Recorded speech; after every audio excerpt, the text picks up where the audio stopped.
samatar iyo aadan waxay imaanayaan xere ay kooxda xagjirka ku tababaran dhalinyarada markiiba wuxuu tuhmayaa inuu meesha ugu yimid isbedel ka duwan kii uu filayay isagoo aan fariirsan ayaa waxa uu imaanaya oo kaxaynaya 3 nin oo hubaysan waxa loo geynayaa amiirka xerada oo u sharaxaya nidaamka meesha iyo qaybaha ay ka kooban tahay amiirku waa nin xariis daran oo hadallo kulul sida uu la hadlayo ayaa samatar ku sii badinaysa cabsida hase yeeshee wuxuu ku qasbanaanayaa inuu dhageysto oo uu aqbalo wax kasta oo uu sheego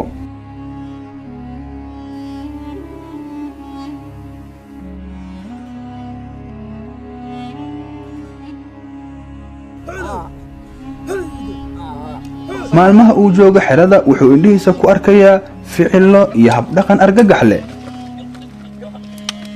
waxa hortiisa lagu ciqaabayaa dhalinyaro ay kooxda ka wada tirsan yihiin cabaadka iyo calaacalkooda ayaa ka qoosinaya nolol dambe oo raaxo leh cafis iyo naxariis ayay ka barayaan kuwa ciqaabaya laakiin turaal ma helayaan waxa uu cadaanaysa wixii loo sheegay loona ballan qaaday iyo wax meesha yaalla inay kala duwan yihiin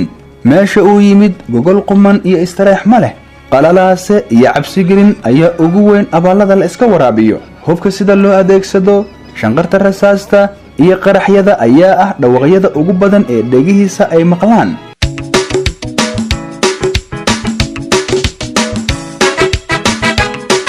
maalin maalmaha ka mid ah samatar hooyadiis aamina waxaa miiska ay ku ganacsato ugu imaanaya haweenay ay daris yihiin kana mid ah macaamiisheeda magaceeduna waa muumino xaaladda qoysaskooda iyo waayaha nolosha markay in yar iska wareystaan waxay haweenaydu ka wareysanaysaa xaaladda wiilkeeda samatar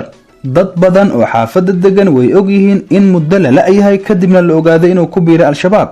sidee tahay aaminoy farxad ayay ii tahay inaan mar kale ku arko xaaladda ka waran waxaad u egtaa qof daalan sidee wax u jiraan muuminoy waan ku faraxsanahay aragtidaada runtii xaalad adag ayaan galnay siduu wiilkayga iiga tagay taas mana qabsan karo wax walba taasoo ii sii dheer walaaca maqnaashaha wiilkayga waan ka xumahay walaal wajigaada ayay